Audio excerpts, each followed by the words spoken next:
কোরবানি আসলে কি? কোরবানি হচ্ছে, আপনারা জানেন যে ইব্রাহিম আলাইহিস সালাতু ওয়াস সালাম তিনি তার সন্তানকে কোরবানি দিতে চেয়েছিলেন। আল্লাহ তাআলা বলেছেন ফাফাদাইনাহু বিযিবহিন আযীম,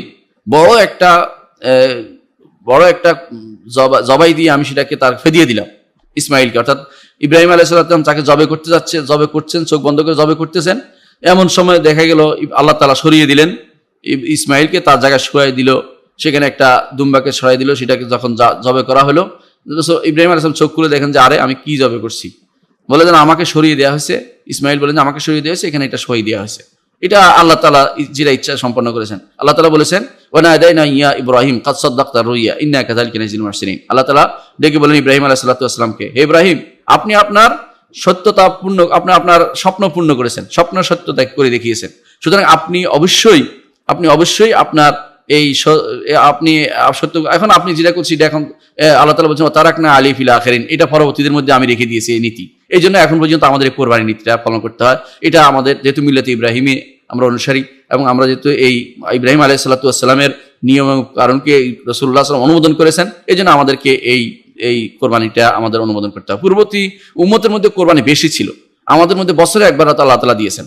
পূর্ববর্তী উম্মতের মধ্যে প্রত্যেকটি কাজের জন্য, ভালো মন্দ বিচারের জন্য আল্লাহ তাআলার পক্ষ থেকে কোরবানি দেওয়া হয়তো, আল্লাহর পক্ষ থেকে আগুন এসে কোরবানি খেয়ে ফেলতো। কোরবানি খাওয়ার কোনো সিস্টেম ছিল না। কিন্তু এই উম্মতের বৈশিষ্ট্য হচ্ছে কোরবানি দিবে, কোরবানি গোশত মানুষ খাবে এবং মানুষ বিলাবে এবং সেটাকে আনন্দ উৎসব করবে। রাসূলুল্লাহ সাল্লাল্লাহু আলাইহি ওয়াসাল্লাম বলেছেন, যখন তাকে জিজ্ঞাসা করা হয়েছিল 3 দিন সম্পর্কে, আইয়ামুত তাশরিক সম্পর্কে, তিনি বলেছেন যে এই 3 দিন হচ্ছে আইয়ামু আকলিন ওয়া শুরব ওয়া যিকির, এগুলো হচ্ছে খাবার, পানীয় এবং জিকিরের সময়।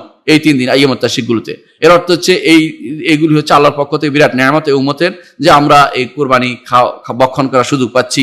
কোরবানি আল্লাহ তাআলা তার গোশত পান না, রক্ত পান না, তিনি তাকওয়া দেখেন আমাদের অন্তর থেকে দিচ্ছে কিনা। কেউ কোরবানি দিচ্ছে গরুর জন্য, শুধু গোশতের জন্য, কেউ কোরবানি দিচ্ছে বাচ্চারা কান্নাকাটি করবে সেই জন্য, কেউ কোরবানি দিচ্ছে আল্লাহকে সন্তুষ্ট করার জন্য, যে আমি যত টাকাই আল্লাহকে সন্তুষ্ট বেশি খরচ করব, আর কে কোনো রকম যত কমে পারা যায় সেরকম দিচ্ছে। কে মনে করতেছে যে একটা দিলে যদি হয়ে যায় সবাই, তো আর দিব না, আমি পরিবার থেকে একটা বড় বাবাকে দিয়ে বলবো আপনি পরিবার থেকে দিয়ে দেন, আমাদের আর কারোর জন্য না লাগে। এটা সবই আল্লাহ তাআলা দেখতেছেন, অন্তর দেখেন। আল্লাহ তাআলা মানুষের অন্তর দেখেন। এই জন্য এটা সবসময় মাথায় রাখতে হবে। আল্লাহ তাআলা যেটা বলেছেন লা ইয়ানালুল্লাহু লাহুমুহা ওয়ালা দিমাহু ওয়ালাকিন ইয়ানালুহু তাকওয়া মিনকুম, আল্লাহ তোমাদের গোশত পান না, রক্ত পান না, তোমাদের থেকে তাকওয়াটা তিনি দেখেন, যে তোমাদের অন্তর প্রসূত, তাকওয়া প্রসূত কাজটা হয়েছে কিনা, তোমরা আল্লাহর জন্য সত্যি সত্যি দিয়েছো কিনা, নাকি তোমরা এটা তোমাদের অন্য কোনো উদ্দেশ্য দিয়েছো। অনেকে আবার এখানে হিকমত বের করে যে পশুত্ব কোরবানি দিচ্ছে, ওই যে জিনিস আল্লাহ তাআলা বলেনি, আল্লাহ বলেন, আল্লাহ রাসূল বলেন, এমনি পশুত্ব কোরবানি, এটা সত্যি সত্যি কোরবানি দেওয়া হচ্ছে পশুত্বের জন্য না। এটা পশুত্ব কোরবানি দেওয়া নয়, এটা বরং পশুকে কোরবানি দেওয়া।